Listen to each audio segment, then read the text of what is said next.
কদিন আগে আমার মোবাইলে আমি দেখছিলাম এক বৃদ্ধা রাস্তায় দাঁড়িয়ে ভিক্ষা করছে, হয়তো আপনারাও দেখে থাকবেন।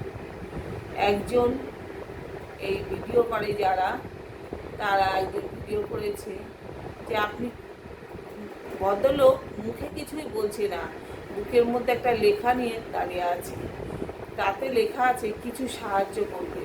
তখন সে ভিডিও করেছে যে লোকটা, সে জিজ্ঞাসা করছে কেন আপনি এভাবে দাঁড়িয়ে ভিডিও করছেন, আপনার কি কেউ নেই? হ্যাঁ আছে, ছেলে আছে, বিশাল বড় চাকরি করে।